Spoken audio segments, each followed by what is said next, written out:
Chapter 1, The Laughter in the Penthouse. The air in the penthouse office of Vane Global didn't just feel expensive. It felt filtered through the lungs of people who hadn't worried about a utility bill since the mid-90s. I stood on the hand-tufted wool rug, looking at Julian Vane. Julian was the kind of CEO who didn't just lead a company. He curated an image of success that was so sharp it could cut glass. He was currently swirling a $200 pour of Macallan 25, staring out the floor-to-ceiling windows at the Austin skyline as if he personally owned every crane in the distance. I wasn't there for a drink. I was there for the $242,000 he owed me. For those of you who haven't worked in high-ticket SaaS expansion, here's the context. I'd spent the last 18 months grinding. I was the senior sales director, and I just landed the Texas Goliath account, a multi-year 9-figure contract that basically secured Vane Global's valuation for the next decade. My contract was clear, base salary plus a 2% commission on the first-year revenue of any expansion account. The math was simple. The revenue was $12.1 million. My cut was $250,000. I'd earned it. I'd missed my daughter's birthday, stayed in hotels that smelled like industrial cleaner, and skipped more meals than I cared to count to close this deal. I placed the spreadsheet on his mahogany desk. It was a clean, one-page summary. No fluff, just the contract clause, the revenue verification, and the final number. Julian didn't even look at the paper.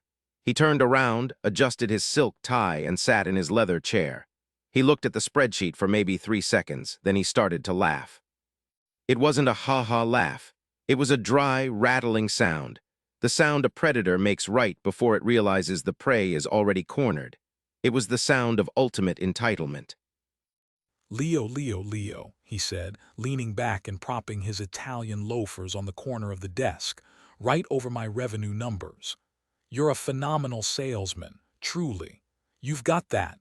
Hunger, but you're getting ahead of yourself. You're thinking like a laborer, not a partner. I'm thinking like someone who has a legally binding commission structure, Julian, I said, my voice as flat as a dial tone.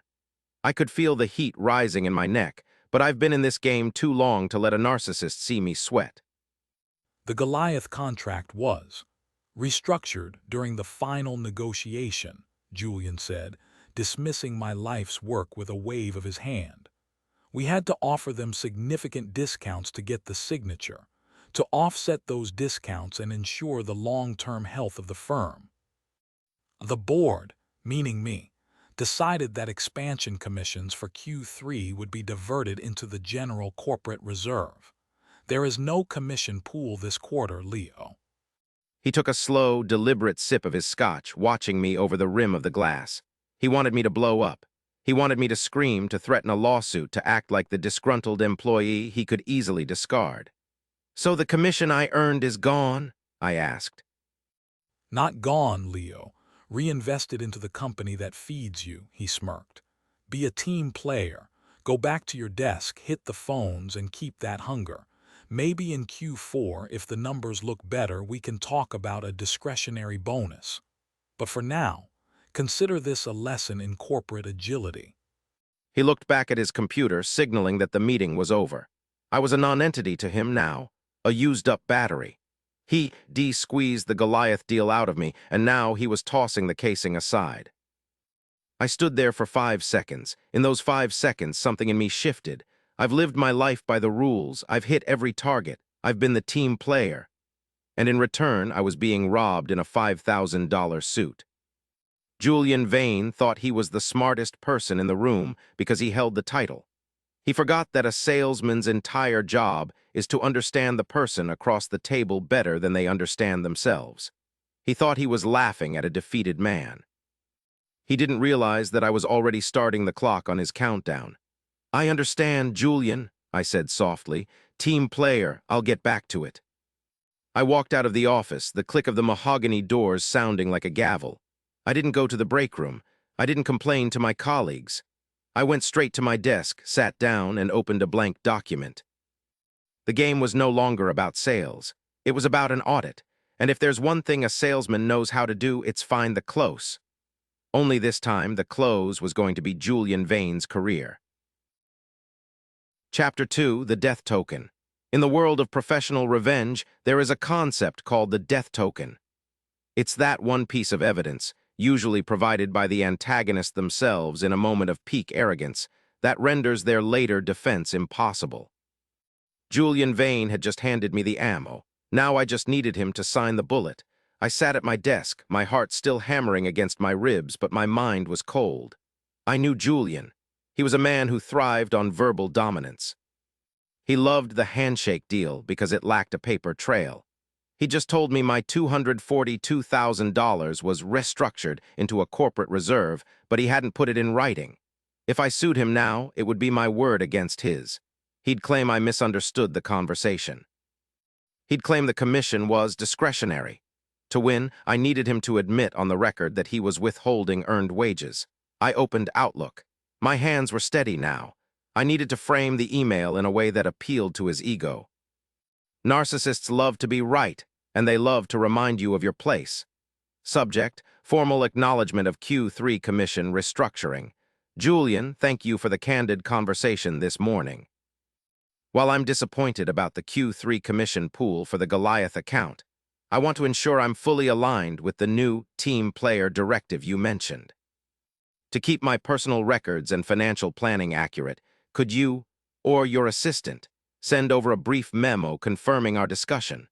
Specifically, I want to make sure I have the wording correct, that the $242,000 commission earned on the Goliath expansion has been diverted into the corporate reserve to offset the final negotiation discounts, and that this is a firm directive for the Q3 cycle. I'm already back on the phones for the Q4 pipeline. As you said, staying hungry. Regards, Leo. I hit send, then I waited. This is the part of the story where most people fail. They get impatient, they follow up, they show their hand, but I knew Julian's rhythm. He was currently at lunch at the club, probably bragging to some other C-suite shark about how he just managed a senior director into giving up a $250,000 payout. He'd be feeling invincible. At 2:14 p.m., my inbox pinged. It wasn't a memo from his assistant. It was a direct reply from Julian. He couldn't help himself. He wanted to get the last word in. Leo, glad to see you found your perspective. Yes, that is the correct summary. The $242,000 has been reallocated to the corporate reserve per my directive. This is a strategic move for the firm's P&L, and as a team player, your cooperation is noted. Now, stop worrying about the wording and start worrying about the Q4 targets. The reserve doesn't fill itself. JV. I stared at the screen. I felt a surge of adrenaline that was better than any sales high I'd ever experienced. There it was, the death token. In the state of Texas and under federal labor law, you cannot unilaterally reallocate earned commission. Once the triggering event, the signed contract and initial payment, has occurred. By confirming that the commission was earned but diverted by his personal directive, Julian had just confessed to a massive violation of the Texas payday law. He thought he was being a boss. He was actually being a witness for the prosecution. I didn't just save the email. I printed 3 copies. I saved the MSG file to a hidden folder on my personal Google Drive. I BCC'd my private email. Then I did something I hadn't done in years. I went to the company's internal server and began looking for the corporate reserve. Every firm has a slush fund or a reserve, but Vane Global's was supposed to be a line item in the quarterly transparency report. I spent 4 hours digging through the internal financial directories. I'm a salesman, not an accountant, but I know how to read a ledger. I found the Q3 reserve entry. It was empty.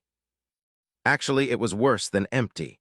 The account had been created 2 weeks ago, but the only transfers into it were small, odd amounts, mostly administrative fee reallocations. My $242,000 wasn't there. If it wasn't in the corporate reserve and it wasn't in my paycheck, where was it? I looked at the Apex Logistics entry again, a vendor I'd seen on the Goliath expense report. We didn't use Apex for shipping. We were a software company. So why had they been paid $1.2 million in consultancy fees over the last 6 months? I felt the rotten root beneath my feet. This wasn't just a boss being a jerk. This was a man using my commission, and likely others, to mask a massive financial hemorrhage. I leaned back in my chair, the dim light of the office reflecting off the death token in my hand. "Okay, Julian," I whispered to the empty cubicles. "Let's see who's really agile." I closed my laptop, walked out of the building, and made a phone call. Chapter 3, The Gray Rock. The next 2 weeks were a masterclass in what psychologists call gray rocking. To the rest of the office, I was a man who had been broken. I stopped the locker room talk in the break room. I stopped pitching new ideas in the Tuesday morning war room meetings. I arrived at 8:01 a.m. and left at 5:00 p.m. on the dot. Julian loved it. Every time he passed my desk, he'd give me a patronizing pat on the shoulder or a "How's the hunger, Leo?" I'd look up, give him a dull, lifeless nod, and say, "Working the pipeline, Julian." He thought he'd successfully humbled me. He thought he'd trained a thoroughbred to pull a plow. In reality, I was becoming the most boring, unreactive object in his environment, so he would stop paying attention to me. Because when a narcissist stops paying attention to you, they stop guarding their secrets. Under the surface, I was a hive of activity. I had given my death token email and a thumb drive of internal ledgers to Maya Thorne. Maya was a forensic accountant who specialized in what she called corporate autopsies. We met in a diner that smelled like old grease and regret, the kind of place where nobody looks at your face, let alone your laptop screen. "This Julian guy is an amateur," Maya said, her eyes scanning the data on her tablet. She was sipping a black coffee that looked like motor oil. "He's using the same shell company for 3 different types of fraud. It's like he read a how-to-embezzle book, but stopped halfway through the first chapter." "What did you find?" I asked.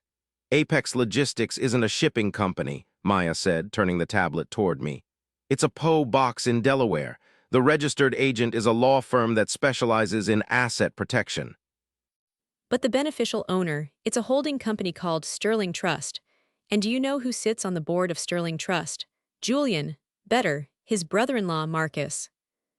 A man whose previous business venture was a fitness supplement company that got shut down by the FTC for being a literal pyramid scheme.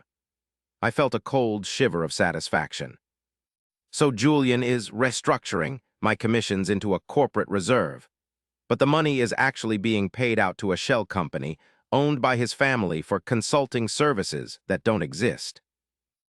"Exactly," Maya nodded. "And it's not just your commission, Leo. I've found 4 other reserve diversions in the last 6 months.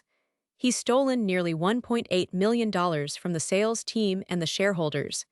He's using the company like a personal ATM to fund the Sterling Trust investments." "What kind of investments?" Maya smirked. "That's the best part, high-frequency crypto trading, and based on the timing of these transfers, Marcus is a terrible trader. They've lost about 60% of the principal in the last quarter." "That's why Julian was so desperate to steal your Goliath commission. He needed the cash to cover the margin calls on the Sterling accounts, so the board wouldn't notice the missing operational funds." I leaned back, taking in the scale of it. It was a classic rotten root. Julian wasn't just an entitled jerk. He was a desperate criminal. He was cannibalizing Vane Global to hide his brother-in-law's gambling debts. "I can take this to the board now," I said. "No," Maya warned, reaching out to tap the tablet. "If you go now, the board might try to handle it internally.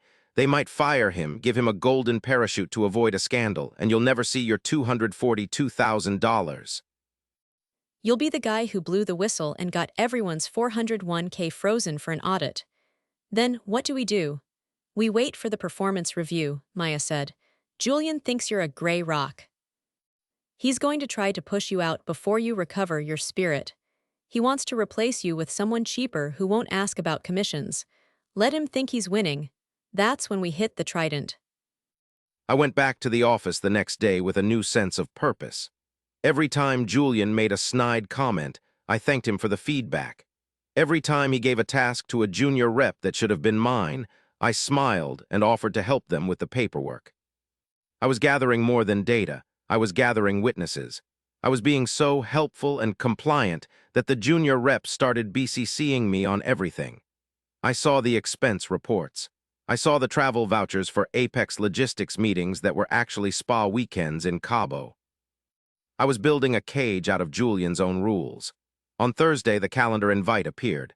Subject, Performance Review, Leo Vance. Attendees, Julian Vane, Sarah, HR Director. Location, Penthouse Office. The final blow was coming.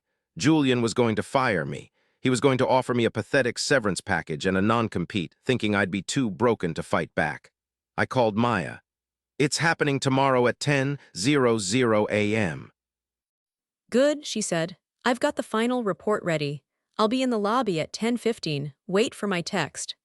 I spent the evening polishing my shoes and reviewing the Texas payday law. I didn't feel like a salesman anymore. I felt like an executioner. Chapter 4, The Forensic Accountant. Friday morning, 9:55 a.m. I stood in the elevator of Vane Global, watching the floor numbers tick up toward the penthouse. I looked at my reflection in the polished brass. I didn't look like a gray rock anymore. I looked like a man who had already seen the end of the movie. I had a slim leather folder under my arm. Inside was the death token email, the Apex Logistics ledger, and the Sterling Trust beneficial ownership map. I also had my phone in my pocket, set to record. I walked past Julian's assistant. She didn't even look up. To her, I was already a ghost. I entered the office. Julian was sitting behind his mahogany desk, looking triumphant. Sarah, the HR director, was sitting in a chair to his left. Sarah was a company woman, the kind of HR professional who views employees as human capital to be depreciated. She had a box of tissues and a standard severance agreement already on her lap. "Leo, come in, sit," Julian said, his voice brimming with a fake, mournful gravity. "Sarah and I have been reviewing the Q3 engagement metrics, and I have to be honest, we're concerned." I sat down. I didn't say a word. I just looked at him. "You've been distant, Leo," Julian continued, leaning forward. "The hunger we talked about, it seems to have vanished." "Your output is steady, but your culture fit has plummeted. We feel that your heart just isn't in the Vane global mission anymore." "I see," I said, 2 words, neutral. Sarah chimed in, her voice practiced and soft. "Leo, we value the time you've spent here, especially the Goliath deal. But we think it's best for both parties if we move in a different direction. We've prepared a very generous exit package. 2 weeks of severance, plus we'll waive the non-compete for any non-SaaS industries. 2 weeks. For $15 million in revenue I'd brought in this year.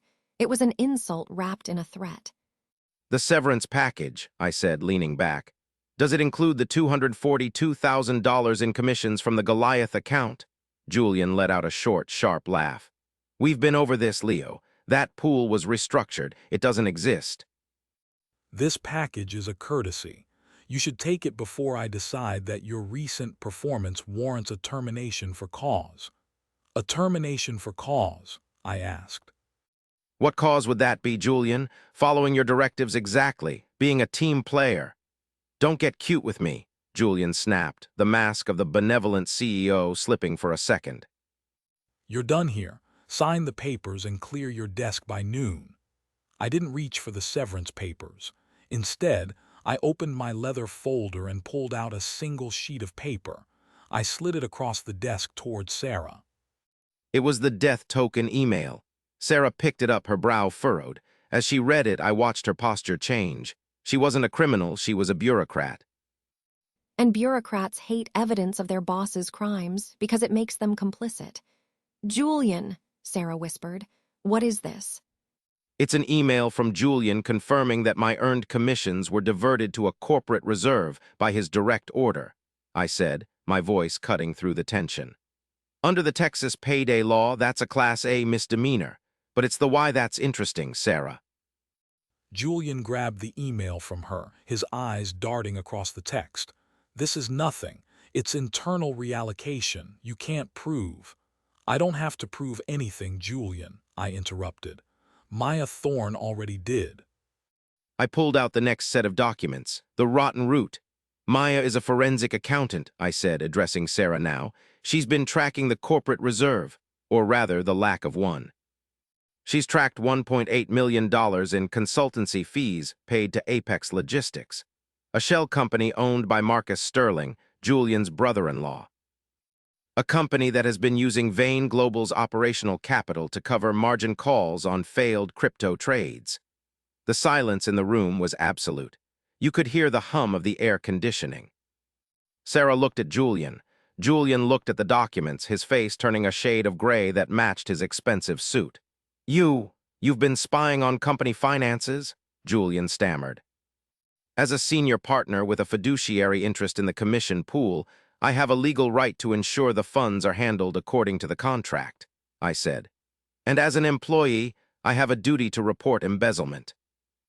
I'm not engaged in the culture anymore, Julian, because I've spent the last 2 weeks preparing a report for the SEC and the IRS. I checked my watch. 10:15 a.m. My phone buzzed on the desk. A text from Maya. I'm in the lobby with the courier. Ready. Right now, I said, standing up. A courier is waiting in the lobby with 3 copies of this audit. One is for the board of directors, one is for the district attorney, and the third is for the lead reporter at the Austin Business Journal. Julian stood up, his chair clattering back against the glass. You wouldn't. You'll destroy the company's valuation. You'll lose your own stock options. I don't care about the stock, Julian, I said, leaning over the desk until I was inches from his face. I care about the $242,000 you laughed at, and I care about the fact that you thought I was too stupid to see what you were doing. I turned to Sarah. Sarah, you have 2 choices. You can follow the standard exit procedure for Julian here, or you can be named as a co-conspirator in the federal audit. I suggest you call the chairman of the board. Now. Sarah didn't even look at Julian. She reached for the desk phone. Julian Vane, the man who believed he was untouchable, sat back down. He looked like he wanted a drink. He didn't realize that the discretionary bonus phase of his life was officially over. Chapter 5, The Rotten Root. The emergency meeting of the board of directors didn't happen in the penthouse. It happened in a windowless conference room on the 4th floor, the audit suite.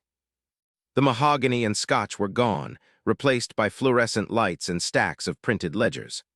I sat at the table with the chairman of the board, a man named Arthur who looked like he was made of old leather and disappointment, and Maya Thorne. Maya was in her element. She had her laptop hooked up to the projector, and the rotten root was being displayed in high definition.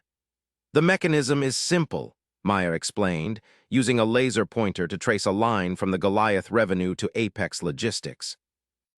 Julian Vane identified that the commission structures for the senior sales team were the largest variable expense on the P&L by restructuring these commissions. He could create a pool of liquid cash that didn't technically belong to any one department. But it belonged to the employees, Arthur, the chairman, growled. Legally, yes, Maya nodded, but Julian bet that the employees wouldn't have the resources to audit him. He then funneled that reserve through Apex Logistics. Between Q1 and Q3, he moved exactly $1,842,000 into accounts controlled by Sterling Trust. The consultancy work billed by Marcus Sterling consisted of exactly 0 pages of documentation, 0 meetings, and 0 deliverables. Maya clicked the next slide. It was a graph of the crypto market. This is where the rotten root becomes a disaster, she said.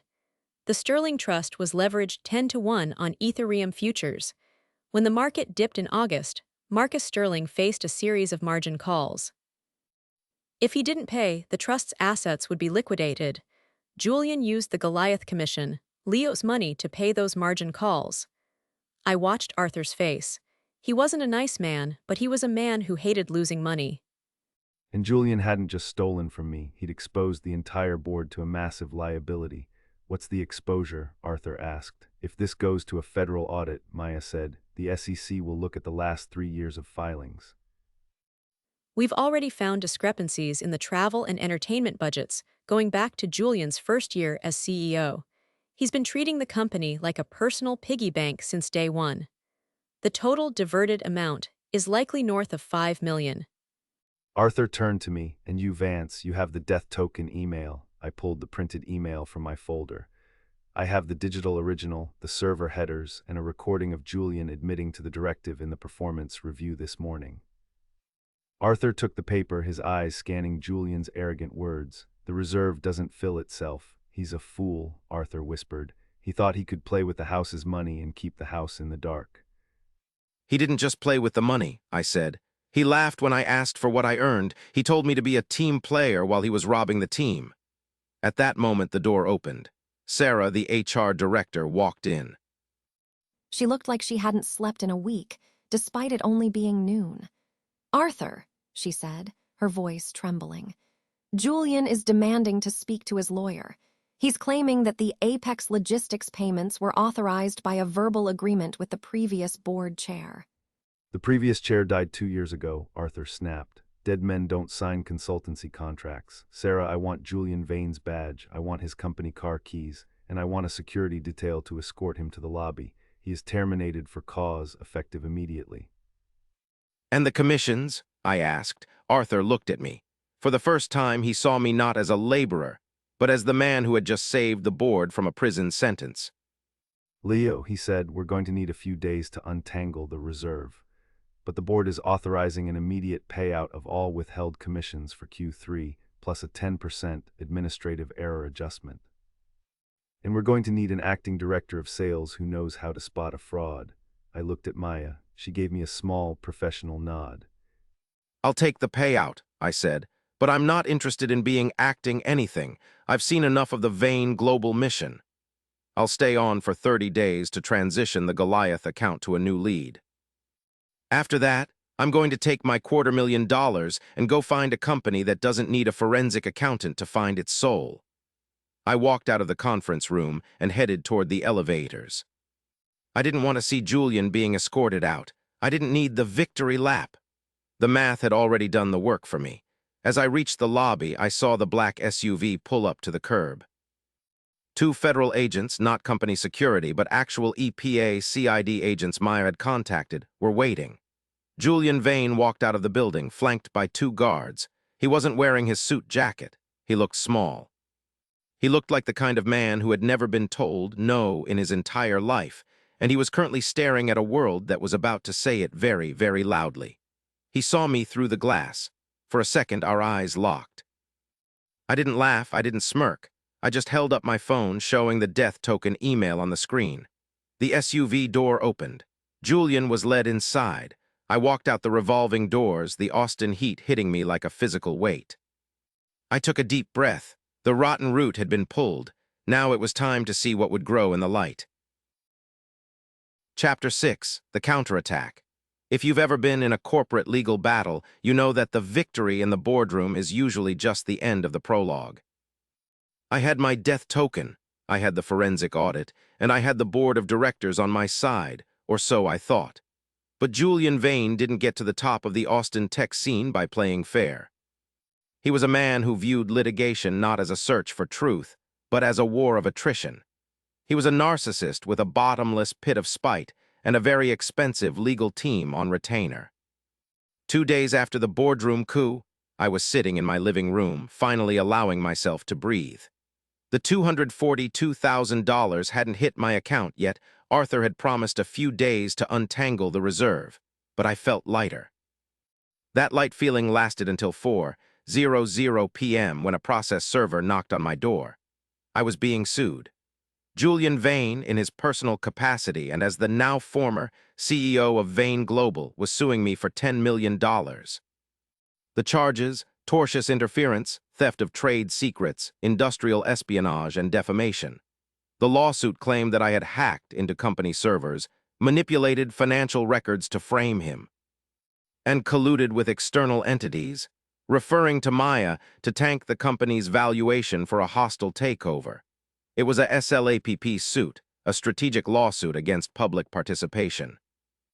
He didn't want to win. He wanted to bury me in legal fees until I begged him for a settlement that involved me retracting the audit and handing over the death token originals. I called Maya. "He's swinging back," I said, my voice tight. "Of course he is," Maya replied, sounding annoyingly calm. She was probably eating an apple. Narcissists always double down. They can't accept the reality where they're the loser. He thinks he can outspend you. He thinks you're still just a salesman who can't afford a $500 an hour defense attorney. I am a salesman who can't afford a $500 an hour defense attorney, Maya, especially since the company is now reviewing my commission payout. Leo, listen to me, Maya said. He just made a fatal mistake.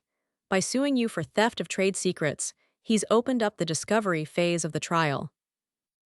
In a standard audit, we could only see what the board allowed us to see. In a civil lawsuit where he's claiming the data is stolen or manipulated, your lawyers get to demand the original source code of the financial software. His personal bank records and the Sterling Trust's full history to prove the data wasn't faked. But I need a lawyer for that, I groaned. You don't just need a lawyer, Maya said. You need a workplace horror specialist. Maya introduced me to a man named Silas Vance. Silas was a man who looked like he had been carved out of a very old, very angry oak tree. He specialized in pro-revenge litigation, taking on untouchable CEOs and making them wish they'd just paid the damn commission. Mr. Thorne, Silas said during our first meeting, his eyes scanning Julian's $10 million complaint. This is beautiful. It's a work of pure fiction. He's claiming you hacked the server at 11:00 p.m. on a Tuesday. I checked your keycard logs from that night. You were at the Austin Regional Hospital with your daughter. You weren't even in the building. The restructuring memo Julian sent, he's claiming it was a deepfake, I added. Silas chuckled. It was a dry, predatory sound. He's claiming a digitally signed email from his own internal server, verified by the IT department before he was fired, is a deepfake. That's called filing a frivolous pleading. In Texas, that's a very fast way to get sanctioned by a judge. So we fight it. We don't just fight it, Leo. We countersue. We sue for the commission for retaliatory discharge and for intentional infliction of emotional distress. But more importantly, we trigger the trident again. He's attacking you on the legal front. We're going to attack him on the family front. The family front? I asked. I thought this was just business. Leo, Silas leaned forward. Who do you think funded Vane Global in the beginning? It wasn't venture capital. It was Arthur's daughter, Claire, Julian's wife. And I have a sneaking suspicion that Claire has no idea that her husband was using her family's legacy to pay for his brother-in-law's crypto gambling debts and spa weekends in Cabo with consultants. I felt a chill. The mother-in-law from hell tropes I'd read on Reddit were nothing compared to the wife with a billionaire father reality. How do we get the info to her? We don't, Silas smirked. We include her in the discovery request. We ask for all communications between Julian and Sterling Trust regarding family assets. Since she's a co-signer on the Sterling accounts, she'll be notified by her own bank that a subpoena has been issued. Chapter 7, The Chairman's Daughter. The subpoena hit the Sterling Vane household on a Tuesday morning. I wasn't there to see it, but Silas Vance described the fallout as seismic. Claire Vane wasn't just Julian's wife. She was the silent majority of his social and financial power. Her father, Arthur, had built the foundation of Vane Global, but Claire was the one who managed the family's charitable foundations. Julian's embezzlement wasn't just a crime to her. It was a tacky, low-class betrayal of her family's name. I was at my new temp office when Silas called. The discovery request for the Sterling Trust accounts was served. Claire's personal attorney just called me. She's intrigued. Intrigued? I asked. That sounds like a word rich people use right before they ruin your life. Exactly, Silas said. She's requesting a private briefing. She wants to see the evidence, Leo, not through the court, but through us. She wants to know if the consultants Julian was meeting in Cabo were actually business-related. Were they? Maya found the Instagram logs of Marcus Sterling's executive assistant, Silas said. A 22-year-old aspiring model who has never opened an Excel sheet in her life. She was at the Cabo resort the same weekends Julian was auditing the expansion. Claire is going to love the receipts. The meeting was set for Friday at a high-end tea room. Claire Vane was there, looking like she had been carved out of ice and dressed in Chanel. She didn't look like a woman who had just found out her husband was a fraud. She looked like a woman who was deciding which trash can to use for his remains. Mr. Thorne, she said, her voice a soft, dangerous melody. My father tells me you're a very diligent salesman. He also tells me you're the reason my husband is currently facing an SEC investigation. I'm the reason the truth came out, Mrs. Vane, I said, sitting across from her. The SEC investigation is a result of Julian's choices. Choices, she repeated the word as if it were a bitter tea. Julian has always been ambitious, but stealing from me, using our daughter's trust fund to pay for Marcus's gambling, that is not ambition. That is a character flaw. I opened the folder. Maya had prepared a family-friendly version of the audit. It didn't just show the corporate theft, it showed the personal betrayal. We had the flight manifests. We had the jewelry store receipts from the Apex Logistics account. I watched her eyes as she looked at a receipt for a Cartier bracelet delivered to an apartment in downtown Austin, an apartment Claire didn't own. "He's very sloppy," she said, her voice never wavering. He thought he could hide this in the corporate reserve. He thought the company was his shield. He's currently suing me for $10 million to keep that shield in place, I noted. Claire looked at me then, really looked at me. Julian is a coward, Leo. He uses the law like a bully uses a stick, but he forgot who owns the woods. She stood up, her movements graceful and final. Thank you for the briefing. I believe you'll find that Julian's lawsuit against you will be withdrawn by Monday, along with his access to our joint accounts and his residence. What about my commission? You'll get your commission, Leo. My father is traditional. He hates a mess, but he hates a thief even more. Once the internal narrative is settled, you'll be made whole. Chapter 8, The Nuclear Option. If you've never worked in SaaS, you might think toxic waste is just a metaphor for a bad boss. In most cases, you'd be right, but Vane Global was different. We didn't just sell software. We provided the infrastructure for chemical supply chain management. We held the data logs for hundreds of industrial plants. And as it turns out, Julian Vane had found a way to turn data into dirt. While Maya was focusing on the money, I was focusing on the compliance. You see, when Julian restructured the company, he didn't just fire the expensive engineers, he fired the compliance officers. I had been following the malicious compliance route for weeks, doing my job exactly as Julian's new, streamlined SOP demanded. And that SOP said, automated alerts for regulatory variances under 5% are to be archived without human review. In the chemical world, a 4.9% variance in a dimethyl sulfate pressure log isn't a minor discrepancy. It's an impending explosion. Julian had been selling green certifications to companies that were clearly failing their environmental audits. He'd optimized the software to ignore the red flags, charging the clients a consultancy fee to ensure their data looked perfect for the EPA.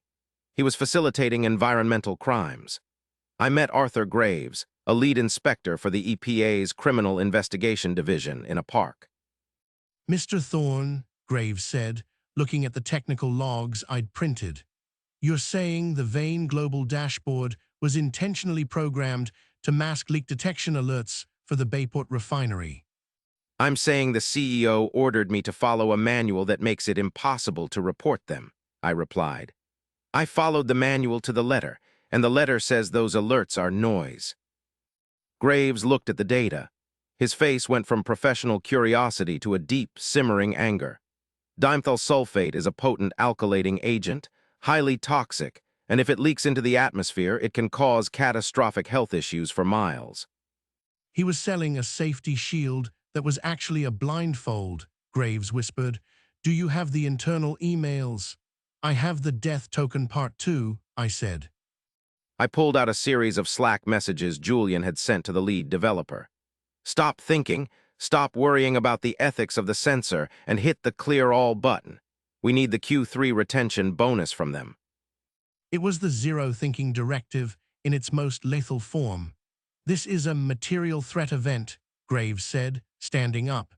We're going to need to seize the servers, and we're going to need you to walk us through the ghost logic Julian installed. The raid didn't happen with sirens and SWAT teams. It happened with an administrative search warrant at 9:00 a.m. on a Wednesday.